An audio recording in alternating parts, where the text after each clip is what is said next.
ನತ್ವಾ ಸೂತ್ರಾತ್ ಸರುಚ್ಯತೆ ಸಮಸ್ತಗುಣಸಂಪೂರ್ಣಂ ಸರ್ವದೋಷವಿವರ್ಜಿತಂ ಲಕ್ಷ್ಮೀನಾರಾಯಣಂ ವಂದೇ ಭಕ್ತಾಭೀಷ್ಟಫಲಪ್ರದಂ.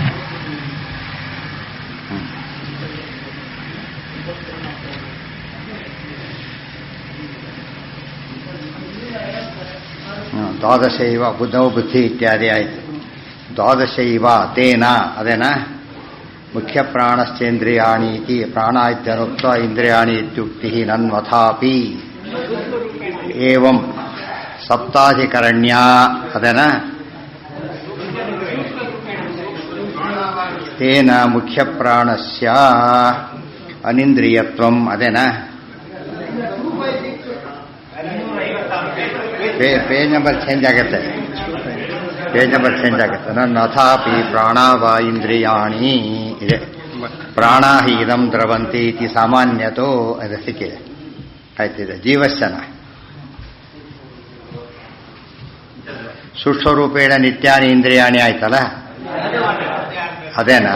ಸರಿ ಸರಿ ಸರಿ. ತದುದ್ಭವಾನೀತಿ ಸೂಕ್ಷ್ಮರೂಪೇಣ ನಿತ್ಯಾನಿ ಇಂದ್ರಿಯಾಣಿ ಸೃಷ್ಟಿಕಾಲೇ ಭೂತೈಃ ಉಪಚಯ ರೂಪ ಈಶಾಧೀನ ಉತ್ಪತ್ತಿಮಂತಿ ಇತಿ ಉಕ್ತ್ಯಾ ಸರ್ವಭೂತ ಪ್ರೇರಕ ಈಶ್ವರ ಪ್ರಯೋಜ್ಯತ್ವಸ್ಯ ಭೂತಕಾರ್ಯ ಇಂದ್ರಿಯಾಣಾಂ ಸೂಚನೇನ ಬ್ರಹ್ಮಕರಣತ್ವಸ್ಯ ಜೀವಕರಣತ್ವ ಶ್ರುತೇಃ ಜೀವೇಂದ್ರಿಯ ಸಂಬಂಧಸ್ಯ ಬಹುಕಾಲೀನ ಪರತ್ವಸ್ಯ ಚ ಸೂಚನಾತ್.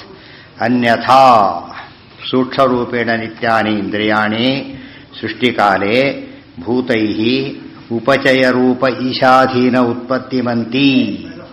ಸೂಕ್ಷ್ಮರೂಪೇಣ ನಿತ್ಯವಾಗಿರತಕ್ಕಂಥ ಇಂದ್ರಿಯಗಳು ಸೃಷ್ಟಿಕಾಲದಲ್ಲಿ ಭೂತೈಹಿ ಉಪಚಯ ರೂಪ ಈಶಾಧೀನ ಉತ್ಪತ್ತಿಮಂತಿ. ಭೂತೈಹಿ ಭೂತಗಳಿಂದ ಭೂತೈಹಿ ಅಂದ್ರೇನು? ಪಂಚಭೂತಗಳಿಂದ ಉಪಚಯ ರೂಪ ಈಶಾಧೀನ ಉಪಚಯವನ್ನು ಹೊಂದುವ ಮೂಲಕ ಇನ್ನೊಂದು ವಿಷಾಧೀನತ್ವ. ಅನಾದಿಕಾಲದಿಂದ ಈಶಾಧೀನ ನಿತ್ಯ ಆಗಿದ್ರೂ ಕೂಡ ಜೊತೆಗೆ ಭೂತೈಹಿ ಉಪಚಯ ರೂಪ ಈಶಾಧೀನತ್ವ ಉತ್ಪತ್ತಿಮಂತಿ. ಈಶಾಧೀನ ಉತ್ಪತ್ತಿಮಂತಿ ಅವಕ್ಕೆ ಉತ್ಪತ್ತಿ ಇದ್ರೂ ಕೂಡ ಅಲ್ಲೂ ಏನಿದೆ? ಅದಕ್ಕೆ ಈಶಾಧೀನತ್ವ ಇದೆ. ಇತಿ ಉಕ್ತ್ಯಾ ಈ ಮಾತಿನಿಂದ ಸರ್ವಭೂತ ಪ್ರೇರಕ ಈಶ್ವರ ಪ್ರಯೋಜ್ಯತ್ವಸ್ಯ ಭೂತಕಾರ್ಯೇಂದ್ರಿಯಾಣಾಂ ಸೂಚನೇನ ಸರ್ವಭೂತ ಪ್ರೇರಕ ಈಶ್ವರ ಪ್ರಯೋಜ್ಯತ್ವಸ್ಯ ಸರ್ವಭೂತಗಳಿಗೂ ಪ್ರೇರಕನಾದಂಥ ಈಶ್ವರನಿಂದನೇ ಇವೇನಾಗ್ತಾ ಇವೆ? ಪ್ರಯೋಜಿಸಲ್ಪಡ್ತಾ ಇವೆ. ಸ್ವಂತ ಶಕ್ತಿ ಇಲ್ಲ. ಭೂತಕಾರ್ಯ ಇಂದ್ರಿಯಾಣಾಂ ಸೂಚನೇನ ಭೂತಕಾರ್ಯ ಭೂತಗಳು ಕಾರಣ ಉಪಚಯಕ್ಕೆ, ಕಾರ್ಯ ಇಂದ್ರಿಯಗಳು ಸ್ಥೂಲವಾಗಿತ್ತು. ಇಂದ್ರಿಯಾಣಾಂ ಸೂಚನೇನ ಬ್ರಹ್ಮಕರಣತ್ವಾತ್ ಆದ್ದರಿಂದ ಬ್ರಹ್ಮಕರಣವೇ ಆಗಿವೆ. ಜೀವಕರಣತ್ವ ಶ್ರುತೇ ಜೀವೇಂದ್ರಿಯ ಸಂಬಂಧಸ್ಯ ಬಹುಕಾಲೀನ ಪರತ್ವಸ್ಯ ಚ ಸೂಚನಾ. ಸೊ ಬ್ರಹ್ಮಕರಣ ಅಂದ್ರೂ ಸರಿ, ಜೀವಕರಣ ಅಂದ್ರೂ ಸರಿ. ಪ್ರಶ್ನೆ ಏನ್ ಮಾಡಿದ್ದ? ಇವು ಬ್ರಹ್ಮಕರಣನೋ ಜೀವಕರಣನೋ? ಬ್ರಹ್ಮಕರಣ ಅಂದ್ರೆ ಭಗವತ್ ಕರ್ತೃಕ, ಜೀವಕರಣ ಅಂದ್ರೆ ಜೀವಕರ್ತೃಕ. ಅದು ಹೇಳ್ತಾರೆ ಎಲ್ಲ ಮೂಲತಃ ಯಾವುದೋ ಬ್ರಹ್ಮಕರಣನೇ. ಆದರೆ ಅವಾಂತರ ದೃಷ್ಟಿಯಿಂದ ಯಾವುದು? ಆಫೀಸಲ್ಲಿ ಕೆಲಸ ಆಯಿತು ಯಾರೋ ಕ್ಲರ್ಕಿಂದ ಅಂದ್ರೆ ಮೇಲಿನಿಂದನೇ ಹೊರತು ಅವನಿಂದ ಅಲ್ಲ.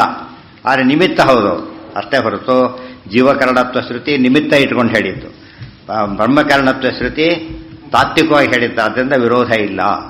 ಅನ್ಯಥಾ ಇಂದ್ರಿಯಾಣಿ ಉತ್ಪತ್ತಿಮಂತಿ ಇತ್ತೇವ ಬ್ರೂಯಾ.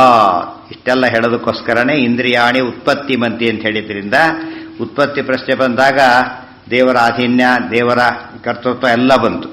ಇಲ್ಲಿ ಜೀವನ ಇಂದ್ರಿಯಗಳು ಅಂತ ಹೇಳಿದ ಮಟ್ಟಿಗೆ ಮಾತ್ರ ಇದು ಕಾರಣ. ತದಿತಿ ತಾವಕ್ಷತ್ ತತ್ ಅಂತ ಹೇಳಿದೇನೆ ಇಂದ್ರಿಯಾಣಿ ಅಂತ ಹೇಳಿದರು.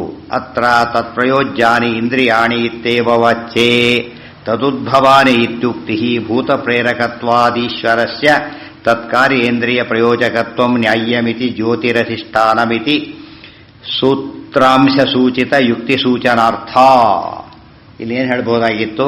ಅತ್ರ ಇಂದ್ರಿಯಾಣಿ ಉತ್ಪತ್ತಿಮಂತಿ ಇತ್ತೇವ ಬ್ರೂಯ. ಇಂದ್ರಿಯಾಣಿ ಉತ್ಪತ್ತಿಮಂತಿ ಅಂತ ಅಷ್ಟೇ ಹೇಳ್ಬೋದಾಗಿತ್ತು. ತದಿತಿ ನಾವಕ್ಷತ್ ತತ್ ಅಂತ ಹೇಳೋ ಕಾರಣ ಇರಲಿಲ್ಲ. ತದುದ್ಭವ ಅಂತ ಹೇಳ್ಬೇಕಾದ್ರೆ ತತ್ ಬೇಕೇ ಇರಲಿಲ್ಲ. ಯಾತಕ್ಕೆ ಹೇಳಿದರು ಅಂದರೆ ಅತ್ರ ತತ್ಪ್ರಯೋಜ್ಯಾನಿ ಇಂದ್ರಿಯಾಣಿ ಇತ್ತೇವ ವಾಚ್ಯೆ ತದುದ್ಭವಾನಿ ಇತ್ಯುಕ್ತಿ.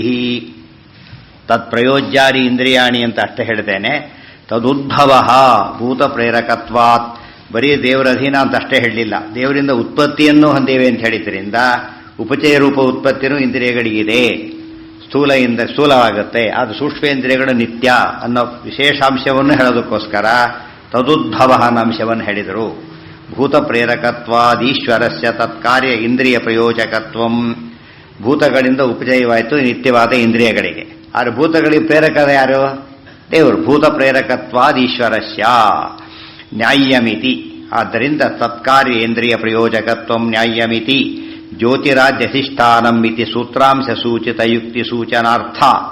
ಜ್ಯೋತಿರಾಧಿಷ್ಠಾನಂ, ಜ್ಯೋತಿ ಮೊದಲಾದವುಗಳಿಗೆ, ಜ್ಯೋತಿ ಅಂದರೆ ಅಗ್ನಿ, ಪರಮಾತ್ಮ ಅಧಿಷ್ಠಾನನಾಗಿದ್ದಾನೆ ಅಂತ ಹೇಳಿದರಲ್ಲ ಸೂತ್ರದೊಳಗೆ, ಅದನ್ನು ಸೂಚನೆ ಮಾಡೋಕ್ಕೋಸ್ಕರವಾಗಿ ತದುದ್ಭವ ಅನ್ನೋ ಪದ ಹಾಕಿದ್ದಾರೆ. ಯದ್ವಾ ತೇನ ಈಶೇನ ಉದ್ಭವ ಕಾರ್ಯಾಭಿಮುಖ್ಯಂ ಯೇಷಾಂ ತಾನಿ ತದುದ್ಭವಾನಿ ತತ್ಪ್ರಯೋಜ್ಯಾನಿ ಇತ್ಯರ್ಥ. ನಿತ್ಯ ಇಂದ್ರಿಯಗಳಿಗೆ ಕಾರ್ಯಾಭಿಮುಖ್ಯ, ಇವಕ್ಕೆ ಭೂತಗಳಿಗೆ ಉಪಜಯತ್ವ. ನಿತ್ಯ ಇಂದ್ರಿಯಗಳಿಗೆ ಏನಬೇಕು? ನಿತ್ಯ ಅವು ಹುಟ್ಟಿಸೋ ಕಾರಣ ಇಲ್ಲ, ಬಟ್ ಏನು ಮಾಡ್ಬೇಕು? ಅದನ್ನೀಗ ಆಕ್ಟಿವೇಟ್ ಮಾಡಬೇಕು. ಅದು ಯಾರ ಅಧೀನ? ದೇವರ ಅಧೀನ. ಅದಕ್ಕೆ ಮುಖ್ಯಂ ಯೇಷಾಂ, ಕಾರ್ಯಾಭಿಮುಖ್ಯಂ. ಅಪಾಯಿಂಟ್ಮೆಂಟ್ ಆಗಿದೆ, ಪೋಸ್ಟಿಂಗ್ಸ್ ತೋರಿಸಿಲ್ಲ, ಅದೇನಾಗಿದೆ ಇನ್ನೂ ಕೂಡ ಹ್ಯಾಸ್ ಟು ವೇಟ್. ದೇವ್ರು ಏನು ಮಾಡ್ತಾನೆ? ಈಗ ಅರ್ಥದಲ್ಲೂ ಕೂಡ ಅಧೀನ್ಯ ಇದೆ, ಪ್ರತಿಷ್ಠೆಯದಲ್ಲೂ ಅಧೀನ್ಯ ಇದೆ ಅಂತ ಹೇಳೋದಕ್ಕೋಸ್ಕರ ನಿತ್ಯವಾಗಿದ್ರೂ ಅಧೀನನೇ, ಅನಿತ್ಯವಾಗಿದ್ರೂ ಅಧೀನನೇ, ಎಲ್ಲ ದೃಷ್ಟಿಯಿಂದ ಹೇಳೋದಕ್ಕೋಸ್ಕರ ತದುದ್ಭವ ಅನ್ನೋ ಪದಕ್ಕೆ ಮೂಲಕ್ಕೆ ತಗೊಂಡಾಗ ಉದ್ಭವ ಕಾರ್ಯಾಭಿಮುಖ್ಯಂ ಅಂತ ಅರ್ಥ, ಇವಕ್ಕೆ ತಗೊಂಡಾಗ ಭೂತೈಹಿ ಉಪಚೀಯಮಾನತ್ವಂ ಅಂತ ಅರ್ಥ. ನನು ಅಥಾಪಿ ಪ್ರಾಣಾವಾ ಇಂದ್ರಿಯಾಣಿ ಪ್ರಾಣಾ ಇದಂ ದ್ರವಂತಿ ಇತಿ ಸಾಮಾನ್ಯತೋ ಮುಖ್ಯ ಪ್ರಾಣ ತದನ್ಯ ಪ್ರಾಣ ಮಾತ್ರೇಂದ್ರಿಯತ್ವ ಶ್ರುತ್ಯ ವಿಷಯದ್ರವಣರೂಪಯುಕ್ತುಪೇತಯ ದ್ವಾದಶೈವ ಇಂದ್ರಿಯಾಣ್ಯಾಹು ಮನೋಬುದ್ಧಿ ತು ದ್ವಾದಶೇ ಇತಿ ಭೂತಶ್ರುತೇಃ ವಿರುದ್ಧತ್ವೇನ ಅಮಾನತ್ವಂ ಸ್ಯಾದಿತ್ಯತಃ ಪ್ರಾಪ್ತಂ ತ ಇಂದ್ರಿಯಾಣಿ ತದ್ವ್ಯಪದೇಶಾತ್ ಇತ್ಯಾದಿ ಸೂತ್ರತ್ರಯಾತ್ಮಕ ಈಶಾಧಿಕರಣಂ. ತಸ್ಯಾಪ್ಯರ್ಥ ಮುಖ್ಯಪ್ರಾಣಸ್ಯ ಇಂದ್ರಿಯಾಣಿ ಇತಿ. ಮುಖ್ಯಪ್ರಾಣಸ್ಯ ಇಂದ್ರಿಯಾಣಾಂಚ ಪಾರ್ಥಕ್ಯೇನ ನಿರ್ದೇಶಾತ್ ಸಂಗೃಹೀತಃ. ಮತ್ತೊಂದು ಪ್ರಶ್ನೆ, ನಾನು ಅಥಾಪಿ ಪ್ರಾಣಾವಾ ಇಂದ್ರಿಯಾಣಿ ಪ್ರಾಣಾ ಹಿ ಇದಂ ದ್ರವಂತಿ ಇತಿ ಸಾಮಾನ್ಯತೋ. ಪ್ರಾಣ ಅಂದರೆ ಇಂದ್ರಿಯಗಳು, ಪ್ರಾಣ ಇಂದ್ರಿಯಗಳು ಅಂತ ಹೇಳಿ ಸ್ಪಷ್ಟ ಒಂದು ಕಡೆ ಹೇಳ್ತಾ ಇದ್ದಾರೆ. ಇನ್ನೊಂದು ಕಡೆಗೆ ಮುಖ್ಯ ಪ್ರಾಣ ತದನ್ಯ ಪ್ರಾಣ ಮಾತ್ರೇಂದ್ರಿಯತ್ವ ಶ್ರುತ್ಯ, ಪ್ರಾಣ ಅಂದರೆ ಮುಖ್ಯ ಪ್ರಾಣ ಮತ್ತು ತದನ್ಯ ಪ್ರಾಣ ಪ್ರಾಣಾಪಾನಾದಿಗಳು ಅಲ್ಲಿ ಹೇಳಿದ್ದಾರೆ. ವಿಷಯದ್ರವಣ ರೂಪ ಯುಕ್ತುಪೇತಯ ದ್ವಾದಶೈವ ಇಂದ್ರಿಯಾಣ್ಯಾಹು ಮನೋಬುದ್ಧಿ ತು ದ್ವಾದಶೇ ಇತಿ ಶ್ರುತೇರ್ವಿರುದ್ಧತ್ವೇನ ಅಮಾನತ್ವಂ ಸ್ಯಾತ್. ಅಂದರೆ ಪ್ರಾಣ ಶಬ್ದಕ್ಕೆ ಏನರ್ಥ? ಇಂದ್ರಿಯ ಅಂತ ಅರ್ಥನೋ ಮುಖ್ಯ ಪ್ರಾಣ ಇತ್ಯಾದಿ ಅರ್ಥನೋ ಅಂತ ಪ್ರಶ್ನೆ. ಈಗ ಕೆಲವು ಕಡೆಗೆ ಇಂದ್ರಿಯ ಅಂತ ಹೇಳ್ತಾರೆ, ಕೆಲವು ಕಡೆಗೆ ಮುಖ್ಯ ಪ್ರಾಣ ಅಂತ ಹೇಳ್ತಾರೆ. ಹೀಗೆ ಹೇಳೋದು ವಿರುದ್ಧ ಇತ್ತು. ಆದ್ದರಿಂದ ಏನರ್ಥ? ಶ್ರುತಿಗಳು ಪ್ರಮಾಣ ಅಲ್ಲ, ಇಲ್ಲ ಮುಖ್ಯ ಪ್ರಾಣ ಅಂತ ಹೇಳಿ, ಇಲ್ಲ ಇಂದ್ರಿಯಗಳು ಅಂತ ಹೇಳಿ. ಒಂದ್ಸರ್ತಿ ಹಾಗೆ ಹೇಳ್ತೀರಿ, ಒಂದ್ಸರ್ತಿ ಹೀಗೆ ಹೇಳ್ತೀರಿ, ಅಂದಮೇಲೆ ಇದೇನದು ಅಪ್ರಮಾಣ. ಯಾಕೆ? ಹೊಂದಾಣಿಕೆ ಇಲ್ಲದಂಥ ಮಾತುಗಳು, ಗೊತ್ತಾಯ್ತಾ? ಯಾವ್ದಾದ್ರು ಒಂದು ಹೇಳೋದ್ರ ಬದಲು ಒಂದೊಂದು ಹೇಳ್ತಿದ್ದೀರಿ, ಆದ್ದರಿಂದ ಸರಿಯಲ್ಲ. ಅದಕ್ಕೆ ಅಮಾನತ್ವಂ ಶಾದಿತ್ಯತಃ ಪ್ರಾಪ್ತಂ ಹೇಳ್ತಾರೆ, ಸರಿಯಲ್ಲ. ತಾ ಇಂದ್ರಿಯಾಣಿ ತದ್ವ್ಯಪದೇಶಾದಿತ್ಯಾದಿ ಸೂತ್ರತ್ರಯಾತ್ಮಕ ಏಕಾದಶಾಧಿಕರಣಂ. ಯಾವ ಪ್ರಸಂಗ ನೋಡಿಕೊಂಡು ಹೇಳಬೇಕು. ಪ್ರಾಣ ಶಬ್ದಕ್ಕೆ ಮುಖ್ಯ ಪ್ರಾಣ ಅಂತನೂ ಅರ್ಥ ಇದೆ, ಪ್ರಾಣ ಶಬ್ದಕ್ಕೆ ಪ್ರಾಣಾಪಾನಾದಿ ಪಂಚಕ ಅಂತನೂ ಅರ್ಥ ಇದೆ, ಪ್ರಾಣ ಶಬ್ದಕ್ಕೆ ಇಂದ್ರಿಯಗಳು ಅಂತನೂ ಅರ್ಥ ಇದೆ. ಆದ್ದರಿಂದ ಒಂದೇ ಹೆಸರನ್ನೇ ಕಿರಬಾರದು ಅಂತೇನೇ ಇಲ್ಲ, ನಾವು ಗೊಂದಲ ಮಾಡಿಲ್ಲ. ಹೆಸರಿರೋದು ತಿಳಿಸಿದ್ದೇವಷ್ಟೇ ಹೊರತು ಬೇರೆ ಅಲ್ಲ. ಅದಕ್ಕದು ವಿರುದ್ಧ ಅಲ್ಲ. ದಶ್ಯಾಪ್ಯ ನಮ್ಮಲ್ಲಿ ಹಾಗೆ ಬ್ರಹ್ಮ ಅಂದರೆ ಬ್ರಹ್ಮದೇವರು ಅಂತೀರಿ, ಬ್ರಹ್ಮ ಅಂದರೆ ವೇದ ಅಂತೀರಿ, ಬ್ರಹ್ಮ ಅಂದರೆ ವಿಷ್ಣು ಅಂತೀರಿ, ಏನಿವೆಲ್ಲ ಬ್ರಹ್ಮ ಅಂದರೆ ಬ್ರಾಹ್ಮಣ ಅಂತೀರಿ, ಬ್ರಹ್ಮ ಅಂದರೆ ಜೀವ ಅಂತೀರಿ. ಅಂದರೆ ಹೌದು, ಇರೋದು ಹಾಗೆ. ಅದು ಅದು ಯಾವ ಪ್ರಸಂಗ ನೋಡ್ಕೊಂಡು ಹೇಳಬೇಕು. ಅದಕ್ಕೆ ಡಿಕ್ಷನರಿ ಇರೋದೇ ಹಾಗೆ. ಯಾವ ಡಿಕ್ಷನರಿಗೂ ಒಂದೇ ಅರ್ಥ ಕೊಡೋದೇನೆ ಏನೋ ಅರ್ಥ ಕೊಟ್ಟಿರ್ತಾರೆ. ಕೆಲವೆಲ್ಲ ನೋಡೋದಕ್ಕೆ ಏನನ್ಸುತ್ತೆ, ಅರ್ಥನೇ ಹೊಂದೋದಿಲ್ಲ ಪದಕ್ಕೆ, ಬಟ್ ಒಂದು ಅರ್ಥ ತಗೋತೀವಲ್ಲ ಹಾಗೆ. ಅದರಿಂದ ವಿರೋಧ ಇಲ್ಲ. ಇದರಿಂದ ಎಲ್ಲ ಪದಗಳಿಗೂ ಕೂಡ ಅನೇಕ ಅರ್ಥ ಇರೋ ಪದಗಳಿಗೆ ಒಂದೇ ಅರ್ಥ ಅಂತ ತಿಳ್ಕೊಳ್ಳೋದೇನೆ ಪ್ರಸಂಗ ನೋಡಿಕೊಂಡು ಯಾವ ಅರ್ಥ ಅನ್ವಯವಾಗುತ್ತೆ ಅಂತ ಜೋಡಿಸ್ಕೊಳ್ಳೋದು ತಿಳುವಳಿಕೆ ಬೇಕು. ಬರೀ ಡಿಕ್ಷನರಿ ಸಾಕಾಗ್ತಿತ್ತು ಅಷ್ಟೇ. ಇವತ್ತು ಆ ರೀತಿ ತಿಳುವಳಿಕೆ ಬೇಕು. ಡಿಕ್ಷನರಿ ಎಲ್ಲರೂ ಜ್ಞಾನಿಗಳು ಅಂತ ಕರ್ಕೋಬಹುದಾಗಿ ಸಾಧ್ಯ ಇಲ್ಲ. ತೇನ ಮುಖ್ಯ ಪ್ರಾಣಸ್ಯ ಇಂದ್ರಿಯಾಣಾಂಚ ಪಾರ್ಥಕ್ಯೇನ ನಿರ್ದೇಶಾತ್ ಸಂಗೃಹೀತಃ. ಪಾರ್ಥಕ್ಯ ಅಂದರೆ ಪ್ರತ್ಯೇಕ. ಮುಖ್ಯ ಪ್ರಾಣ ಅಂತ ಹೇಳೋ ವಿಷಯ ಬಂದಾಗ ಅದು ಪ್ರತ್ಯೇಕ, ಇಂದ್ರಿಯ ಅಂತ ಹೇಳ್ಬೇಕಾದ್ರೆ ಪ್ರತ್ಯೇಕವಾದ ಪದ ಅದು ಯೋಚನೆ ಇಲ್ಲ. ಅದೇ ವಾಕ್ಯದಿಂದಲೇ ಅದೇ ಸಮಯದಲ್ಲಿ ಎರಡು ಅರ್ಥ ಹೇಳಿದ್ರೆ ತಪ್ಪದು, ಹಾಗೆ ಹೇಳೋದಿಲ್ಲ. ತೇನ ಮುಖ್ಯ ಪ್ರಾಣಸ್ಯ ಅನಿಂದ್ರಿಯತ್ವಂ ತದನ್ನೇಷಾಂ ಇಂದ್ರಿಯತ್ವಂ ಇತ್ಯರ್ಥಸ್ಯ ಸೂಚನೇನ. ಮುಖ್ಯ ಪ್ರಾಣ ಅಂತ ಹೇಳಿದಾಗ ಇಂದ್ರಿಯತ್ವ ಹೇಳಬಾರ್ದಾಗ, ಮುಖ್ಯ ಪ್ರಾಣ ಬೇರೆ ಹೇಳಿದಾಗ ಇಂದ್ರಿಯತ್ವ ಹೇಳಬೇಕು ಅಷ್ಟೇ. ಮುಖ್ಯ ಪ್ರಾಣ ವಾಚಕವಾದಾಗ ಇಂದ್ರಿಯ ವಾಚಕತ್ವ ಇಲ್ಲ, ಇಂದ್ರಿಯ ವಾಚಕತ್ವ ಇದ್ದಾಗ ಮುಖ್ಯ ಪ್ರಾಣ ವಾಚಕತ್ವ ಇಲ್ಲ, ಸಮಸ್ಯೆನೇ ಇಲ್ಲ. ಹೇಳಿಲ್ಲ. ಹರಿ ಶಬ್ದಕ್ಕೆ 10 ಅರ್ಥ ಇದೆ. ಕುದುರೆ ಅಂತ ಅರ್ಥ, ಕಪ್ಪೆ ಅಂತ ಅರ್ಥ, ಮತ್ತೆ ಸಿಂಹ ಅಂತ ಅರ್ಥ, ಅನೇಕ ಅರ್ಥ ಇದೆ. ಕೃಷ್ಣ ಅಂತ ದೇವರು ಅಂತೂ ಅರ್ಥ. ಅದರಲ್ಲಿ ಹರಿ ಸರ್ವೋತ್ತಮ ಅಂತ ಹೇಳ್ಬೇಕು, ಇವೆಲ್ಲ ಅರ್ಥ ಮಾಡಕ್ಕೆ ಬರುತ್ತಾ? ಯಾವತ್ತು ತಗೋಬೇಕಾಗ ಹರಿ ಸರ್ವೋತ್ತಮ ಅಂತ ಹೇಳಿದ್ರೆ ಹರಿ ಶಬ್ದಕ್ಕೆ ಅದೊಂದೇ ಅರ್ಥ, ಬೇರೆ ಅರ್ಥ ಅಲ್ಲೇ ಇಲ್ಲ. ಇಲ್ಲ ಹರಿ ಮೇಲೆ ಓಡಾಡ್ತಿದ್ದಾನೆ ಅಂತ ಕೇಳಿದರೆ ಕುದುರೆ ಮೇಲೆ ಓಡಾಡ್ತಾನೆ ಅಂತಾರ. ಹರಿರ್ ಹರತಿ ಪಾಪಾನಿ ಬಂದಿದೆ, ಹರಿರ್ಯಾತಿ ಹರಿರ್ಯಾತಿ. ಹರಿ ಅಂದ್ರೆ ಕಳ್ಳ ಅಂತ ಬೇರೆ ಅರ್ಥ ಇದೆ. ಕಳ್ಳ ಹೋಗ್ತಾನೆ ಇದೆ. ಹರಿ ಅಂದ್ರೆ ಸರ್ವೋತ್ತಮ ಹರಿ ಅಂತ ಅರ್ಥ ಅಲ್ಲ ಅದು. ಅದಕ್ಕೆ ಆಗ ಏನರ್ಥ? ಕಳ್ಳ ಅಂತಾನೆ ಅರ್ಥ. ಅದಕ್ಕೆ ಈ ರೀತಿ ತಿಳ್ಕೊಂಡ ಸಮಸ್ಯೆ ಇಲ್ಲ. ಏನೋ ಹೌದು, ಇಂದ್ರದೇವರು ತಗೊಳ್ಬಹುದು. ಅಲ್ಲಿ ಸೇವಿತಾಮನ್ನ ಪದ ಇದೆ. ಸೇವಾ ಶಬ್ದಕ್ಕೆ ಏನರ್ಥ? ಸೇವೆ ಮಾಡೋದು ಅಂತ ಹೇಳಿದ್ರೆ ಬೇರೆ ದೊಡ್ಡ ಇದಲ್ಲೇ ಅಲ್ಲ. ಅದಕ್ಕೆ ಅವರವ್ರಿಗೆ ತಕ್ಕದ್ದು ಬಂದಿದೆ. ಏ ತಾಂ ಮಾಂ ಪ್ರಪದ್ಯಂತೆ ತಾಂ ತಥೈವ ಭಜಾಮ್ಯಹಂ. ನಾನು ಭಜನೆ ಮಾಡ್ತೇನೆ ಅಂತ ಪರಮಾತ್ಮ ಹೇಳ್ತಾನೆ. ಭಜ ಶಬ್ದಕ್ಕೆ ಸೇವೆ ಅಂತ ಅರ್ಥ. ಅಂದ್ರೆ ಅನುಗ್ರಹ ರೂಪ ಸೇವೆ. ದೊಡ್ಡವರು ಮಾಡಿದರೆ ಅನುಗ್ರಹ, ಚಿಕ್ಕವರು ಮಾಡಿದರೆ ಅದು ಸೇವೆ, ಭಕ್ತಿಯಿಂದ ಮಾಡೋದು. ಅಲ್ಲಿ ಹರಿಹರ ಬ್ರಹ್ಮತೆ ದೋಷ ಏನೂ ಇಲ್ಲ. ದೇವರು ಅವರ ಮಾನವನ್ನು ಸ್ವೀಕಾರ ಮಾಡ್ತಾನೆ ಅಂತ ಅಷ್ಟೇ ಅರ್ಥ ಹೊರತು ಏನಂತ ಅರ್ಥ ಮಾಡಬಾರ್ದು? ಭಕ್ತಿಯಿಂದ ಮಾಡ್ತಾನೆ ಅಂತ ಅರ್ಥ. ಬ್ರಹ್ಮ ರುದ್ರದೇವರು ಮಾತ್ರ ಭಕ್ತಿಯಿಂದನೇ ಮಾಡ್ತಾರೆ. ಅಲ್ಲಿ ಹೇಳಿದೆ, ಅದು ಹೇಳ್ಬೇಕಾದ್ರೆ ಬಿಡಿಸ್ಕೊಂಡು ಓದ್ಬೇಕು ಅದನ್ನ. ಹರಿ ಸೇವನೆ ಮಾಡ್ತಾರೆ ಅಂದರೆ ಈ ಅರ್ಥದೊಳಗೆ, ಇವರು ಸೇವೆ ಮಾಡಿದ್ರೆ ಆ ಅರ್ಥದಲ್ಲಿ ವಿರೋಧ ಇಲ್ವೇ ಇಲ್ಲ. ಆ ರೀತಿ ಸ್ಪಷ್ಟ ಗೀತೆಯಲ್ಲಿ ಬಂದಿರೋದ್ರಿಂದ ಸಮಸ್ಯೆನೇ ಬರೋದಿಲ್ಲ. ಅದು ಬರುತ್ತೆ. ರಾಮದೇವರು ಪಟ್ಟಾಭಿಷೇಕರಾದ ಮೇಲೆ ಎಲ್ಲರನ್ನೂ ಕೂಡ ಯಥಾಯೋಗ್ಯಂ ಅಪೂಜಯತ್, ಎಲ್ಲರಿಗೂ ಪೂಜೆ ಮಾಡಿದ್ರು ಅಂತ ಹೇಳ್ಬಿಡ್ತಾರೆ. ಯಾರ್ಯಾರಿಗೆ? ಅಲ್ಲಿರೋ ಕಪಿಗಳು ಎಲ್ಲರಿಗೂ ಕೂಡ. ಇಲ್ಲಿ ಪೂಜೆ ಅಂದ್ರೆ ಏನರ್ಥ? ಡ್ಯೂ ರೆಸ್ಪೆಕ್ಟ್ ಅಂತ ಅಷ್ಟೇ. Due respect. ಚಿಕ್ಕ ಒಳ್ಳೆ ರೀತಿ ಮಾತ್ರ ಗೌರವ ಕೊಟ್ಟಾಗ್ಲೆಕ್ಕ, ಅದೇನು ದೋಷ ಅಲ್ವೇ ಇಲ್ಲ. ಯತಿಗಳು ಸನ್ಮಾನ ಮಾಡಿದ್ರು, ಸನ್ಮಾನ ಮಾಡೋದು ಏನರ್ಥ? ನಮಗೆ ದೊಡ್ಡವರು ಸನ್ಮಾನ ಮಾಡಿದ್ರು ಅಂತಾನ? ಯತಿಗಳಿಂದ ಸನ್ಮಾನ ಏನರ್ಥ? ಅದಕ್ಕೆ ಯತಿಗಳು ನಾವು ಕಡಿಮೆ, ದೊಡ್ಡವರು ಅಂತ ಅರ್ಥ ಮಾಡಿ ಎಲ್ಲರೂ ಬರುತ್ತೆ ಅರ್ಥ. ಅದಕ್ಕೆ ಯೂನಿವರ್ಸಿಟಿಯಿಂದ ಸನ್ಮಾನ ಏನರ್ಥ? ಅಲ್ಲಿ ಅವರು ಮಾಡಿದ ಕೆಲಸಕ್ಕೆ ರೆಕಗ್ನಿಷನ್ ಅಷ್ಟೇ ಹೊರತು ಏನಲ್ಲ ತಮಗೆ ದೊಡ್ಡವರು ಅಂತ ಅರ್ಥದಲ್ಲಿ ತಿಳ್ಕೊಳ್ಳೋ ಕಾರಣ ಇಲ್ಲ. ಆ ಅರ್ಥದಲ್ಲಿ ಯಾವ ಯೋಚನೆ ಮಾಡೋ ಕಾರಣನೂ ಇರೋದಿಲ್ಲ.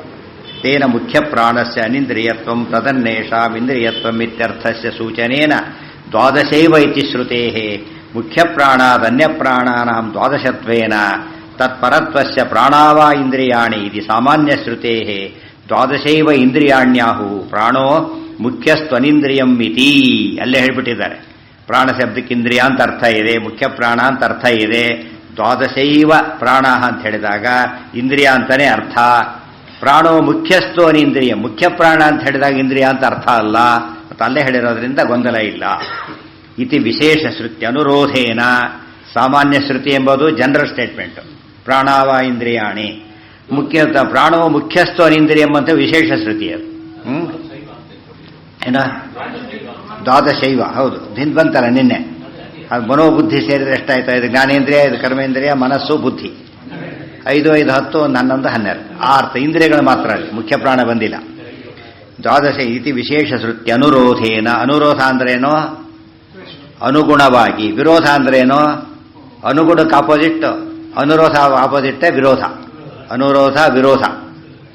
ಒಪ್ಪೋದಕ್ಕೆ ಅನುರೋಧ ಅಂತಾರೆ, ಒಪ್ಪದೇ ಇರೋದಕ್ಕೆ ವಿರೋಧ ಅಂತ ಕರೀತಾರೆ. ವಿರೋಧಿಸಿದರು, ಒಪ್ಪಲಿಲ್ಲ ಅಂತ ಅರ್ಥ. ಅನುರೋಧ ಮಾಡಿದರು, ಆ ಮಾತಿ ಅನುರೋಧ, ಅನುಸೃತ್ಯ ಮಾತಾಡಿದರು ಅಂತ ಅರ್ಥ. ಅದೇ ಹೇಳಿದೆಯಲ್ಲ, ಹೇಳಬೇಕಾದ್ರೆ ಎಲ್ಲ ಏನು ಮಾಡಿದ್ರಲ್ಲಿ ವಿಷ್ಣು ಸಮನ್ವಯ ಅಧ್ಯಾಯ ಆದ್ದರಿಂದ ಎಲ್ಲ ವಿಷ್ಣು ಪರ ಸಮನ್ ಪ್ರಾಣ ಅತಯವ ಪ್ರಾಣ ಇತ್ಯಾದಿ ಹೇಳ್ತಾ ಬಂದರು. ಇಲ್ಲೆಲ್ಲ ಬಂದಾಗ ಏನು ಮುಖ್ಯ ಪ್ರಾಣ ಅಂತ ಹೇಳಿಬಿಟ್ರು. ವಿಷ್ಣು ಸಹಸ್ರಾವದಲ್ಲಿ ಪ್ರಾಣ ಅಂತ ಬಂದೇ ಇದೆ. ಪ್ರಾಣಸ್ಯ ಪ್ರಾಣ ಅಂತ ಉಪನಿಷತ್ ಹೇಳ್ತಾ ಇದೆ. ಪ್ರಾಣದೇವರಿಗೆ ಪ್ರಾಣ ಅಂತ ಹೆಸರಿದೆ. ಮುಖ್ಯವಾಗಿ ಪ್ರಾಣ ಅಂದರೆ ಪರಮಾತ್ಮನೇ, ಮುಖ್ಯ ಪ್ರಾಣ ಅಂದರೆ ವಾಯುದೇವರು. ಮುಖ್ಯವಾಗಿ ಪ್ರಾಣ ಬೇರೆ, ಮುಖ್ಯ ಪ್ರಾಣ ಬೇರೆ, ಇಂದ್ರಿಯಗಳು ಬೇರೆ, ಪ್ರಾಣದೇವರ ಮಕ್ಕಳು ಪ್ರಾಣಾದಿಗಳು ಬೇರೆ, ಪ್ರಾಣದೇವರ ಮಕ್ಕಳ ಹೆಸರಿರ್ತಕ್ಕಂಥ ರುದ್ರದೇವರ 5 ಮಕ್ಕಳು ಬೇರೆ. ಪ್ರಸಂಗ ನೋಡ್ಕೊಂಡು ಅರ್ಥ ಹೇಳಬೇಕಷ್ಟೆ. ಗಣಾನಾಂ ತಾಂ ಗಣಪತಿ ಹೇಳ್ತೇವೆ ಅದರ. ಅಲ್ಲಿ ಗಣಪತಿ ಈ ಗಣಪತಿ ಅಲ್ಲೇ ಅಲ್ಲ, ಯಾರಲ್ಲಿ? ವಿಷ್ಣು ಸ್ತೋತ್ರ. ವಿಷ್ಣು ಸ್ತೋತ್ರ ಹೊತ್ತಿದ್ದಲ್ಲ. ಯಾಕೆ? ವಿಪ್ರತಮಂ ಕವೀನಾಂ, ನೀವು ಸರ್ವೋತ್ತಮ ಅಂತಲ್ಲಿ ಹೇಳ್ತಿರ್ಬೇಕಾದ್ರೆ ಈ ಗಣೇಶಗೆ ಅಪ್ಲಿಕಬಲ್ ಅಲ್ಲ. ವಿಶ್ವಂಬರ ನಾರಾಯಣ ಅಂತ ಗಣಾನಾಂ ತ್ವಾಂ ಗಣಪತಿ, ಗಣಗಳಿಗೂ ಗಣಪತಿಯಾದವನು ನೀನು. ನಿತ್ಯೋ ನಿತ್ಯಾನಾಂ ಚೇತನಾನ್ವಿದ್ದಾಗೆ ಯು ಆರ್ ದಿ ಹೈಯೆಸ್ಟ್. ಇವತ್ತು ಅನೇಕ ಗಣಗಳಿವೆ, ರುದ್ರಗಣ, ಸೂರ್ಯಗಣ, ದೇವತೆ ಏನೇನೋ ಇದೆ. ಎಲ್ಲ ಗಣಗಳಿಗೂ ಅಧಿಪತಿ ನೀನು, ಸರ್ವೋತ್ತಮ ಅಂತ ತಾತ್ಪರ್ಯ. ವಿಶೇಷ ಶ್ರುತ್ಯನುರೋಧೇನ, ಸಾಮಾನ್ಯವಾಗಿ ನಾಯಕ ಅಂದ್ರೆ ಏನರ್ಥ? ಆ ಗುಂಪಿ ನಾಯಕ ಅಂತ ಅರ್ಥ. ಗಣಪತಿ ಗಣ ಗುಂಪು, ದೇವಗಣ, ಪಿತೃಗಣ. ಗಣ ಅಂದ್ರೆ ಏನರ್ಥ? ಗುಂಪುಗಳು, ಗ್ರೂಪ್ ಅಂತ ಅರ್ಥ. ಎಲ್ಲಾ ಗ್ರೂಪುಗಳು ಗಣಾನಾಂ, ಗ್ರೂಪ್ಗಳಿಗೆ ಅಧಿಪತಿ ಆದ್ದರಿಂದ ಗಣಪತಿ ಅಂತ ಭಗವಂತ. ಆರ್ಯ ಇವರಿಗೆ ಈ ಗಣಗಳಿಗೆ ಮಾತ್ರ ಪತಿ, ಪರಮಾತ್ಮನಿಗೆ ಎಲ್ಲಾ ಗಣಗಳಿಗೂ ಪತಿ. ಸರ್ವೋತ್ತಮತ್ವ ಬಂತಾಗ ಕ್ಲಾಸ್ ಟೀಚರ್ ಬೇರೆ, ಇಡೀ ಪ್ರಿನ್ಸಿಪಾಲ್ ಬೇರೆ. ಎಷ್ಟೇ ಕ್ಲಾಸ್ ಟೀಚರ್, ಕ್ಲಾಸಿಗೆ ಮಾತ್ರ ಏನಾದವನು ಪ್ರಮುಖ, ಕಾಲೇಜ್ಗೆ ಆತ್ಮಂತ ಅವ್ರ ಮೇಲೆ ಇನ್ನೂ ಹೋದ. ತಾರತಮ್ಯ ಲಿಮಿಟೆಡ್ ಆಗಿ ಹೇಳಲೇಬೇಕ ಅರ್ಥದಲ್ಲೆಲ್ಲ. ಅತ್ರ ಇತಿ ವಿಶೇಷ ಶ್ರುತಿ ಅನುರೋಧೇನ ಮುಖ್ಯ ಪ್ರಾಣೇತರ ಪ್ರಾಣತ್ವಸ್ಯ ಸೂಚನಾತ್ ಅತಯವ ಪ್ರಾಣಾಹ ಇತ್ಯನುಕ್ತ ಇಂದ್ರಿಯಾಣಿ ಇತ್ಯುಕ್ತಿ. ಅದಕ್ಕೆ ಇಂದ್ರಿಯಾಣಿ ತದುದ್ಭವ ಅಂತ ಹೇಳಬೇಕಾದ್ರೆ ಮುಖ್ಯ ಪ್ರಾಣಶ್ಚ ಇಂದ್ರಿಯಾಣಿ ದೇಹಶ್ಚೈವ ತದುದ್ಭವ. ಮುಖ್ಯ ಪ್ರಾಣ ಇಂದ್ರಿಯ ಎಲ್ಲ ಬೇರೆ ಬೇರೆ ಹೇಳೋದಕ್ಕೋಸ್ಕರನೇ ಇಲ್ಲಿ ಇಂದ್ರಿಯಾಣಿ ಅಂತ ಹೇಳಿಬಿಟ್ರು. ಪ್ರಾಣನ್ ತಗೋಬಾರದು ಅಂತ ಅರ್ಥ. ಏವಂ ಸಪ್ತಾಧಿಕರಣ್ಯ ಇಂದ್ರಿಯ ವಿಷಯತ್ವದ್ಯೋತನಾಯ ಇಂದ್ರಿಯಾಣೀತಿ ಉಕ್ತ್ಯ ಸಪ್ತನಯಾರ್ಥಮಪಿ ಸಮಕ್ಷಿಪತ್.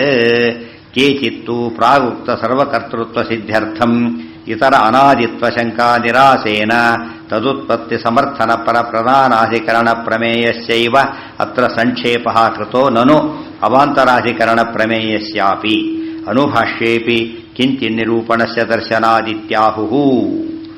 ಇಂದ್ರಿಯಾಣೀತಿ ಮುಕ್ತ್ಯ ಸಪ್ತನಯಾರ್ಥಮಪಿ ಸಮಕ್ಷಿಪತ್. ಸಮಕ್ಷಿಪತ್ ಸಂಕ್ಷೇಪ ಮಾಡಿದರು. ಸಮಕ್ಷಿಪತ್ ಅಂದರೆ ಆ ಅರ್ಥ. ಏನ್ ಮಾಡಿದರು? 7 ಅಧಿಕರಣಗಳಿಂದ ಇಂದ್ರಿಯ ವಿಷಯತ್ವ ದ್ಯೋತನಾಯ, ಇಲ್ಲಿ ಬಂದಿರೋದು ಇಂದ್ರಿಯ ವಿಷಯತ್ವ ಮುಖ್ಯ ಪ್ರಾಣ ವಿಷಯತ್ವ ಅಲ್ಲ ಅಂತ ತಿಳಿಸಿ ಆಚಾರ ಸಂಗ್ರಹವನ್ನು ಮಾಡಿದರು. ಕೇಚಿತ್ತು ಅಣುಭಾಷ್ಯಕ್ಕೆ ಹಿಂದಿನ ಅನೇಕ ವ್ಯಾಖ್ಯಾನಗಳಿವೆ. ಅಲ್ಲಿ ವ್ಯಾಖ್ಯಾನ ಮಾಡ್ತಕ್ಕಂಥವರು ಪ್ರಾಗುಕ್ತ ಸರ್ವಕರ್ತೃತ್ವ ಸಿದ್ಧಾರ್ಥಂ, ಹಿಂದೆ ಹೇಳಿದಂಥ ಸರ್ವಕರ್ತೃತ್ವವನ್ನು ಸಿದ್ಧಿ ಮಾಡಿಕೊಡೋದಕ್ಕೋಸ್ಕರವಾಗಿ ಇತರ ಅನಾದಿತ್ವ ಶಂಕಾ ನಿರಾಸೇನ, ಇತರ ಪದಾರ್ಥಗಳಿಗೆ ಅನಾದಿತ್ವ ಇಲ್ಲ ಈ ದೇವರಿಗಿರೋ ಹಾಗೆ ಅಂತ ಹೇಳೋದಕ್ಕೋಸ್ಕರ ತದುತ್ಪತ್ತಿ ಸಮರ್ಥನ ಪರ ಪ್ರಧಾನಾಧಿಕರಣ ಪ್ರಮೇಯಸ್ಯೈವ ಅತ್ರ ಸಂಕ್ಷೇಪಃ ಕೃತಃ. ತದುತ್ಪತ್ತಿ ಸಮರ್ಥನ ಪರ, ವಿಷ್ಣುವನ್ನು ಬಿಟ್ಟು ಉಳಿದವರಿಗೆಲ್ಲ ಉತ್ಪತ್ತಿ ಇದೆ ಅಂತ ಸಮರ್ಥನೆ ಮಾಡತಕ್ಕಂಥ ಅಧಿಕರಣಕ್ಕೆ ಅನ್ವಯಿಸುವ ಹಾಗೆ ಇಲ್ಲಿ ಆಚಾರ್ಯ ಅನುಭಾಷ್ಯ ಬರೆದಿದ್ದಾರೆ ಅಂತ ಕೆಲವು ಅರ್ಥ ಬರೀತಾರೆ.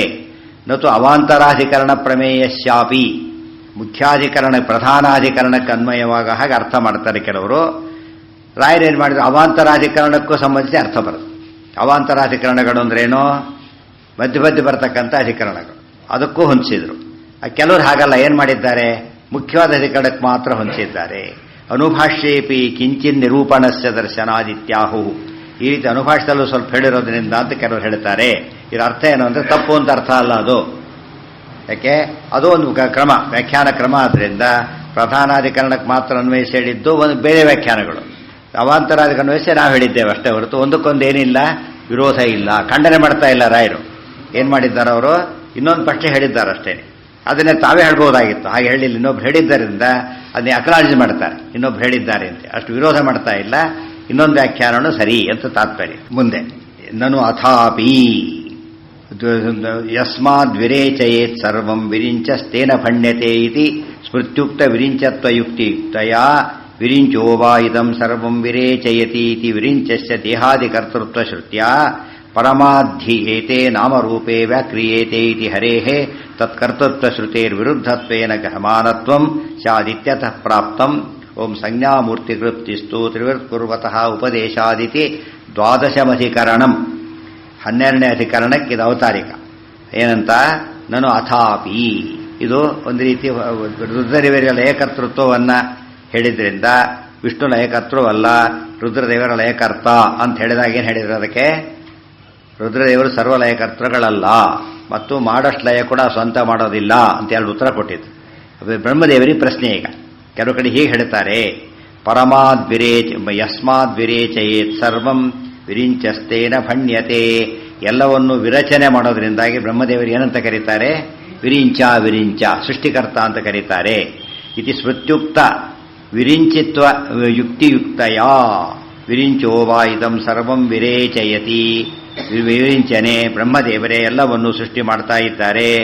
ಎರಡು ಶ್ರುತಿಗಳಲ್ಲಿ ಇತಿ ವಿರಿಂಚಸ್ಯ ದೇಹಾದಿಕರ್ತೃತ್ವ ಶ್ರುತ್ಯ, ಬ್ರಹ್ಮದೇವರೇ ದೇಹಾದಿಗಳ ನಿರ್ಮಾಣ ಮಾಡ್ತಾರೆ ಅಂತಿರೋದರಿಂದ ಒಂದು ಶ್ರುತಿ ಹೀಗೆ ಹೇಳಿದ್ರು. ಸುಮ್ಮನೆ ಆಗ್ಲಿಕ್ಕೆ ಹೋದರೆ ಇನ್ನೊಂದು ಕಡೆ ಹೇಳ್ತಾರೆ ಪರಮಾಧ್ಯೇತೆ ನಾಮರೂಪೇ ವ್ಯಾಕ್ರಿಯೇತೆ, ಪರಮಾತ್ಮನಾದ ವಿಷ್ಣುವಿನಿಂದನೇ ಎಲ್ಲವೂ ಆಗ್ತಾ ಇದೆ ಅಂತ ಅಲ್ಲಿ ಹೇಳ್ತಾ ಇದ್ದಾರೆ. ಸೊ ವಿಷ್ಣು ಸೃಷ್ಟಿಕರ್ತನೋ ಬ್ರಹ್ಮದೇವ ಸೃಷ್ಟಿಕರ್ತರುಗಳು ಹಾಗಿದ್ರೆ ವಿರುದ್ಧವಾದ ಮಾತು ಬಂತಲ್ಲ, ಅದಕ್ಕೆ ಅಪ್ರಮಾಣ. ಇತಿ ಹರೇಹೇ ತತ್ಕರ್ತಶ್ರುತೆ ವಿರುದ್ಧತ್ವೇನ ಅಮಾನತ್ವಂ ಸ್ಯಾದಿತ್ಯತಃ ಪ್ರಾಪ್ತಂ. ಹಾಗಲ್ಲ, ಬ್ರಹ್ಮದೇವರಿಗೆ ಹೇಳಿದ್ದು ಸರಿ ಇದೆ, ದೇವರಿಗೆ ಹೇಳಿದ್ದು ಸರಿ ಇದೆ, ಸಮನ್ವಯ ಮಾಡಬೇಕೀಗ. ಓಂ ಸಂಜ್ಞಾಮೂರ್ತಿ ತೃಪ್ತಿಸ್ತು ತ್ರಿವೃತ್ ಕುರ್ವತಃ ಉಪದೇಶಾದಿತಿ ದ್ವಾದಶಮಧಿಕರಣಂ. ಈ ಪಾದದೊಳಗೆ 12ನೇ ಅಧಿಕರಣದಲ್ಲಿ ಉತ್ತರ ಬಂದಿದೆ. ತದರ್ಥಮಾಹ ದೇಹಶ್ಚೈವ ತದುದ್ಭವ ಇತಿ. ದೇಹಶ್ಚೈವ ಮುಖ್ಯಪ್ರಾಣಶ್ಚ ಇಂದ್ರಿಯಾಣಿ ದೇಹಶ್ಚ ಏವ ತದುದ್ಭವ. ಮುಖ್ಯಪ್ರಾಣ ದೇವರಿಂದ ಅವತಾರ ಮಾಡಿದ್ದಾನೆ, ಆತ್ಮೆ ಹುಟ್ಟಿಸಿದ್ದಾನೆ ಮುಖ್ಯಪ್ರಾಣನನ್ನ. ಮತ್ತು ಇಂದ್ರಿಯಗಳ ಪ್ರಶ್ನೆ ದೀರ್ಘ ಇಷ್ಟೊತ್ತು ಹೇಳಿದರು. ಆಮೇಲೆ ದೇಹ ಇದೆಯಲ್ಲ, ದೇಹ ಸೃಷ್ಟಿ ಕೂಡ ಮಾಡೋದು ಯಾರು? ಮುಖ್ಯವಾಗಿ ವಿಷ್ಣುವೇ ಅಂತ ಅರ್ಥ. ಸರ್ವಕರ್ತೃತ್ವ ಹೇಳಿದ ಮೇಲೆ ಯಾವ ಒಂದು ಕರ್ತೃತ್ವ ಇನ್ನೊಬ್ಬರಿಗೆ ಕೊಟ್ಟರು ಕೂಡ ಅದು ಸರ್ವಕರ್ತೃತ್ವ ಆಗಲಿಕ್ಕೆ ಸಾಧ್ಯ ಇಲ್ಲ. ಅದು ವಿವರಣೆ ಕೊಡ್ತಾರೆ. ಹೇಗೆ ಬಂತ ಅರ್ಥ ಅಂದರೆ ದೇಹ ಇತಿ ಉಪಲಕ್ಷಣಂ ನಾಮರೂಪಾತ್ಮಕ ದೇಹಾದಿ ಪ್ರಪಂಚಶ್ಚ. ಬರೀ ದೇಹ ಅಂದರೆ ಈ ದೇಹ ಅಷ್ಟೇ ಅಲ್ಲ, ಈ ಪ್ರಪಂಚವೇ ಕೂಡ ನ ಕೇವಲ ಮುಖ್ಯ ಪ್ರಾಣ ಇತಿ ಚ ಅರ್ಥ. ಮುಖ್ಯ ಪ್ರಾಣ ಅಷ್ಟೇ ಅಲ್ಲ, ಮುಖ್ಯ ಪ್ರಾಣ ಅಷ್ಟೇ ಅಲ್ಲ, ದೇಹ ಕೂಡ ಪ್ರತಿಯೊಬ್ಬರ ದೇಹ ಕೂಡ ಅಷ್ಟೇ ಅಲ್ಲ, ಬ್ರಹ್ಮದೇವರ ದೇಹ ಕೂಡ ದೇವರಿಂದನೇ ಬಂದಿರೋದು. ಅಂದ ಮೇಲೆ ಸೃಷ್ಟಿ ಶುರುವಾಗಿದ್ದು ಬ್ರಹ್ಮದೇವರಿಂದ ಜಿಟ್ಕೊಳ್ಳಿ, ಅವ್ರ ದೇಹ ಬರಬೇಕಲ್ಲ ಫಸ್ಟ್. ಯಾರಿಂದ? ತದುದ್ಭವ, ನಾರಾಯಣನಿಂದ ಬಂದಿದ್ದರಿಂದ ಮುಖ್ಯ ಸೃಷ್ಟಿಕರ್ತ ಯಾರಾದರೂ ವಿಷ್ಣುವೇ ಅಂತ ಅರ್ಥ. ನಾಮರೂಪಾತ್ಮಕ ದೇಹಾದಿ ಪ್ರಪಂಚಸ್ಯ ನ ಕೇವಲ ಮುಖ್ಯ ಪ್ರಾಣ ಇತ್ಯರ್ಥ ಇತ್ಯ ಅರ್ಥ. ತದುದ್ಭವ ಏವನ ವಿರಿಂಚೋದ್ಭವ ಇತ್ಯೇವ ಕಾರಾರ್ಥ. ಸೊ ವಿಷ್ಣುವಿನಿಂದನೇ ಎಲ್ಲ ಸೃಷ್ಟಿಯಾಗಿದೆ ಹೊರತು ಬ್ರಹ್ಮದೇವರಿಂದ ಅಲ್ಲ. ದ್ವಿತೀಯಸ್ಕಂದ ಭಾಗವತದಲ್ಲಿ ಸ್ಪಷ್ಟ ಬಂದಿದೆ. ನಾರದರು ಬಂದು ಕೇಳಿದರು, ನೀವೇ ಸೃಷ್ಟಿಕರ್ತರು, ನೀವೇ ಸರ್ವೋತ್ತಮರಾದ್ದರಿಂದ ಇನ್ನೊಬ್ಬರು ಧ್ಯಾನ ಯಾತಕ್ಕೆ ಮಾಡ್ತಾ ಕೂತಿದ್ದೀರಿ ಅಂತ ಕೇಳಿದರು. ತಕ್ಷಣ ಉತ್ತರ ಕೊಟ್ಟರು ಅವರು, ನಾನು ಎಲ್ಲ ಸೃಷ್ಟಿ ಮಾಡೋದೇ ಇಲ್ಲ, ಮಾಡೋ ಸೃಷ್ಟಿ ಕೂಡ ನಾನು ಸ್ವಂತ ಮಾಡೋದೇ ಇಲ್ಲ ಅಂತ ಹೇಳಿ ತಿಳಿಸಿದ್ದಾರೆ. ಅದು ಅರ್ಥೋಯಂ ಬ್ರಹ್ಮಸೂತ್ರಾಣ. ಇದಕ್ಕೆ ಒಳ್ಳೆ ಅರ್ಥ ಡಿಟೇಲಾಗಿ ಬಂದಿದೆ. ಇಲ್ಲಿ ಒಂದು ಸೂತ್ರದಲ್ಲಿ ಹೇಳಿದ ವಿಚಾರನ ಅಲ್ಲಿ ಡೀಟೇಲಾಗಿ ಹೇಳಿದ್ದಕ್ಕೆ ಅರ್ಥೋಯಂ ಬ್ರಹ್ಮಸೂತ್ರಾಣ ಭಾರತಾರ್ಥ ವಿನಿರ್ಣಯ ಭಾಗವತದ ವೈಶಿಷ್ಟ್ಯಗಳಲ್ಲಿ ಅದು ಸೇರಿದೆ. ಆದ್ದರಿಂದ ಭಾಗವತದ ಯಾವುದೇ ಶ್ಲೋಕ ಯಾವುದೇ ಪ್ರಸಂಗ ತಗೊಂಡ್ರು ಕೂಡ ಏನಂತ ಹೇಳಬೇಕಲ್ಲಿ ಬ್ರಹ್ಮಸೂತ್ರಗಳ ಅರ್ಥ ಇದು ಅಂತ ತೋರಿಸ್ಬಿಟ್ಟು ಹೊಂದಾಣಿಕೆ ಮಾಡಿದರೆ ಮುಗಿ. ತುಂಬ ಇಂಪಾರ್ಟೆಂಟ್. ಅದಕ್ಕೆ ಬೇರೆ ಎಲ್ಲ ಪುರಾಣಕ್ಕಿಂತ ಇದಕ್ಕೆ ಅರ್ಥ ವಿಶೇಷ ಮಹತ್ವ ಭಾಗವತ ಪುರಾಣಕ್ಕೆ ಯಾತಕ್ಕೆ ಬಂತು ಅಂದರೆ ಬ್ರಹ್ಮಸೂತ್ರಕ್ಕೆ ವಿಶೇಷ ಭಾಷ್ಯ. ಬ್ರಹ್ಮಸೂತ್ರ ಪರವಿದ್ಯೆ, ಅದು ಭಾಷ್ಯದಂತೆ ಇರೋದ್ರಿಂದ ಭಾರಿ ಮಹತ್ವ ಅಂತ ಅರ್ಥ. ಬೇರೆ ಕಡೆನೂ ಬಂದಿದೆ, ಇಲ್ಲ ಅಂತಲ್ಲ, ಎಕ್ಸ್ಕ್ಲೂಸಿವ್ ಬಂದಿದೆ, ಅಷ್ಟೇ ಡಿಫರೆನ್ಸ್. ಬರೀ ಹೇಳೋದು ಬೇರೆ, ಬೇರೆ ಕಡೆ ಎಕ್ಸ್ಕ್ಲೂಸಿವ್ ಹೇಳೋದು ಬೇರೆ. ಅದನ್ನೇ ಹೇಳ್ತಾರೆ ಈಗ. ವಿರಿಂಚ ಕರ್ತಕತ್ವ ಶ್ರುತಿಸ್ತು ಸಂಜ್ಞಾ ಮೂರ್ತಿ ತೃಪ್ತಿಸ್ತು. ಸಂಜ್ಞಾ ಅಂದರೆ ನಾಮ, ಮೂರ್ತಿ ಅಂದರೆ ರೂಪ. ಸಂಜ್ಞಾಮೂರ್ತಿ ಅಂದ್ರೇನು? ನಾಮರೂಪಾತ್ಮಕವಾದ ಪ್ರಪಂಚದ ಕೃಪ್ತಿ ಅಂದರೆ ಸೃಷ್ಟಿ. ಸಂಜ್ಞಾಮೂರ್ತಿ ಕೃಪ್ತಿ ಅಂದರೆ ಅರ್ಥ ಬರುತ್ತೆ. ನಾಮರೂಪಾತ್ಮಕ ದೇಹಾದಿ ಪ್ರಪಂಚಸ್ಯ ಅಂತ ಅರ್ಥ. ಅದನ್ನು ತ್ರಿವೃತ್ ಕುರ್ವತಃ ಉಪದೇಶಾದಿತಿ, ಇದಿಷ್ಟು ಕೂಡ ವಿಷ್ಣುವನ್ನೇ ಮಾಡಿದ್ದಾನೆ. ವಿರಿಂಚ ಕರ್ತೃಕತ್ವ ಶ್ರುತಿಸ್ತು ಬ್ರಹ್ಮಾದ್ಯಾಸ್ತದವಾಂತರಾಹ ಇತಿ ಸ್ಮೃತ್ಯ ಅವಾಂತರ ಕರ್ತೃತ್ವಪರ ಇತಿ ಭಾವ. ಎಲ್ಲೆಲ್ಲಿ ಬ್ರಹ್ಮದೇವರೇ ಸೃಷ್ಟಿ ಮಾಡಿದ್ದಾರೆ ಅಂತ ಹೇಳ್ತಾರೋ ಅಲ್ಲಿ ಅವಾಂತರ ಸೃಷ್ಟಿ ಮಾಡಿದ್ದಾರೆ ಅಂತ ಅರ್ಥನೇ ಹೊರತು ಮುಖ್ಯ ಸೃಷ್ಟಿ ಅಂತ ಅರ್ಥ ತಿಳ್ಕೊಳ್ಳೋದು ಹೋಗಾಗಿಲ್ಲ. ಇವತ್ತು ನಮ್ಮಲ್ಲೇ ತಗೊಳ್ಳಿ, ಬ್ರಹ್ಮದೇವರು ಕಟ್ಸಿಲ್ಲ, ಯಾರ್ಯಾರು ಕಟ್ಸಿಲ್ಲ, ನಮ್ಮ ಪಾಪ ನಮ್ಮ ಇವನಿಗೆ ಮೇಸ್ತ್ರಿ ಕಟ್ಸಿರೋದು ಏನೇ ಮಾಡ್ಬೇಕಲ್ಲ. ಯಾವುದೋ ಮನೆ ಬ್ರಹ್ಮದೇವರು ಕಟ್ಸಿದ್ದಾರೆ ಅಂದ್ರೆ ಇದನ್ನ ಮೇಸ್ತ್ರಿ ಕಟ್ಸಿರೋದು ಗೊತ್ತಾಯ್ತಾ? ನಾವು ಕಣ್ಣಾರೆ ನಾನೇ ನೋಡಿದ್ದೇನೆ, ಗೊತ್ತಾಯ್ತಿಲ್ಲ. ದಿವಸ ಪಾಪ ನಿಂತಿರ್ತಾನೆ 24 ತಾಸು. ನೀವು ಹೇಳಿದ್ರೆ ವಿಷ್ಣು ಮಾಡಿದೆ ಅಂತ ಹೇಳ್ತಿರಲ್ಲ ಅಂದ್ರೆ ಏನು ಹೇಳಬೇಕು? ಯಾರು ಮೇಸನ್ನ ಕೇಳಿ, ಕಟ್ತಿದ್ಯಲ್ಲ ಅಂದ್ರೆ ಮೇಸ್ತ್ರಿ ಹೇಳಿದ್ದಾರೆ ಅಂತ ಮೇಸ್ತ್ರಿ ಕೇಳಿ, ಓದರ್ ಹೇಳಿದ್ದಾರೆ, ವೇದನೆ ಕೇಳಿ, ಮತ್ತೊಂದು ಹೇಳ್ತಾ ಹೋಗ್ತಾನೆ. ಇಲ್ಲಿ ಬರೋದು ಕೊನೆಗೆ ಅದು ದೇವ್ರಿಗೆ ಹೋಗ್ಲೇಬೇಕು. ಅದು ಇಟ್ಟಿಗೆ ಇಡ್ತಾರೆ, ಇಟ್ಟಿಗೆಗೆ ಹೊರೋ ಶಕ್ತಿ ಯಾರು ಕೊಟ್ಟರು? ಇಟ್ಟಿಗೆ ಇಡ್ತಾ ಪುಡಿಯಾಗೋಗ್ಬಿಟ್ಟು ಏನು ಮಾಡ್ತಿದ್ದ? ನೀರಿಗೆ ಗಟ್ಟಿ ಮಾಡೋ ಶಕ್ತಿ ಯಾರು ಕೊಟ್ಟರು? ಎಲ್ಲ ಯಾರ್ದದು? ಎಲ್ಲ ದೇವರು. ಒಳ ನಿಂತು ಮಾಡಿಸೋದ ಯಾರಿಗೆ? ಮತ್ತೆ ಇವನು ದೇಹ ಇದೆ, ಇಲ್ಲದೇನು ಮಾಡಿಸ್ತಿದ್ದ? ಜ್ಞಾನ ಇದೆ, ಜ್ಞಾನ ಕೊಟ್ಟಿದ್ದ ದೇವರು. ಮತ್ತೆ ಈಗ ಆ ರೀತಿ ವಿಚಾರ ಮಾಡಿದ್ರು ಕೂಡ ದೇವರೇ ಮಾಡಿರೋದು. 2-3 ರೀತಿ ವಿಚಾರ ಮಾಡಿದ್ರು ಕೂಡ ದೇವರೇ ಮಾಡಿದ್ರು. ನೋಡಿದ್ರಲ್ಲ, ಕಣ್ಣಿ ಮಾತ್ರ ಕಾಣಿಸೋದು ಯಾವುದು? ಇವ್ರು ಮಾಡಿದ ಅಂತೆ. ಅವರಿಗೆ ಮನೆ ಇಲ್ಲ, ತಮಾಷೆ ಇದ್ರೆ ಮನೆ ಕಟ್ಸ್ಕೊಡ್ತಾನೆ. ದೊಡ್ಡ ಬಿಲ್ಡಿಂಗ್ ಕಟ್ಟಿದ್ರೆ ಅವರಿಗೆ ಮನೆಯಲ್ಲಿ ಯಾವುದೋ ಗುಡಿಸಲು ವಾಸ ಮಾಡ್ತಾನೆ. ಅಲ್ಲಿ ಮನೆ ಕಟ್ಟೋ ಸ್ವಾತಂತ್ರ್ಯ ಇದ್ದಿದ್ರೆ ಮೊದಲು ಏನು ಮಾಡ್ತಿದ್ದ ಅವನು? ತನ್ಮನೆ ಕಟ್ಕೋತಾ ಇತ್ತು, ಅದಿಲ್ಲೇ ಇಲ್ಲ. ಆದ್ದರಿಂದ ಅವನಿಗೆ ಅಸ್ವಾತಂತ್ರ್ಯ ಎದ್ದು ಕಾಣ್ತಾ ಇತ್ತು. ಇತಿ ಸ್ಮೃತ್ಯ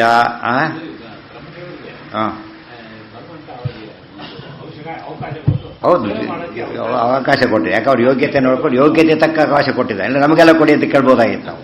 ಕೆಳಗಿಲ್ಲ ಏನು ಬೇಕು, ಅದಕ್ಕೆ ಯೋಗ್ಯತೆ ಬೇಕು. ಪೋಸ್ಟ್ ಕ್ರಿಯೇಟ್ ಆದ ಮಾತ್ರಕ್ಕೇನೆ ಎಲ್ಲರೂ ಅಪ್ಲೈ ಮಾಡಾಗಿಲ್ಲ. ಯಾರು ಮಾಡ್ಬೇಕು ಅದಕ್ಕೆ? ಎಲಿಜಿಬಲ್ ಇದ್ದವರು ಮಾತ್ರ. ಸೊ ಬ್ರಹ್ಮದೇವರ ಅರ್ಹತೆ ಇದೆ, ಕೊಟ್ಟಿದ್ದಾರೆ. ಪಕ್ಷಪಾತ ಆಗಿಬಿಡ್ತಾ ಇತ್ತು. ನಮಗೊಂದು ಚಾನ್ಸ್ ಕೊಟ್ಟೆ ಆಗಿ ನೋಡಬಾರ್ದು ಅಂತೇಳಿ. ಆ ಚಾನ್ಸ್ ಕೊಡೋದಲ್ಲ ಅದು, ನಾವು ಯೋಗ್ಯತೆ ಇದ್ರೆ ಚಾನ್ಸ್ ಕೊಡೋದು. ಅಸ್ಯಾಧಿಕರಣಸ್ಯ ಉಪಾಂತ್ಯತ್ವೇಪಿ ಉತ್ಪತ್ತಿಮತ್ವ ರೂಪ ಏಕಾರ್ಥಪರತ್ವ ದ್ಯೋತನಾಯ ಕ್ರಮೋಲ್ಲಂಘನಂ. ಇದು ಮುಂದೆ ಬರಬೇಕಾಗಿತ್ತು, ಕೊನೆಗೆ ಇಲ್ಲೇ ಬಂದ್ಬಿಡ್ತಲ್ಲ ಅಂತ ಕೇಳಿದ್ರೆ, ಹೌದು ಉತ್ಪತ್ತಿ ಪ್ರಸಂಗ ಬಂದಿದ್ದರಿಂದ ಅದನ್ನು ಹೇಳಿ ಮುಗಿಸೋಣ ಅಂತ ಹೇಳಿಬಿಟ್ರು ಅಂತ ಅರ್ಥ. ಗೊತ್ತಾಯ್ತಾ? ಅದನ್ನು ಮುಗಿಸಿ ಹೇಳಿದ್ರು. ಅಸ್ಯ ಅಧಿಕರಣಸ್ಯ ಉಪಾಂತ್ಯ ಅಂದ್ರೆ ಏನೋ, ಲಾಸ್ಟ್ ಬಟ್ ಒನ್ ಉಪಾಂತ್ಯ.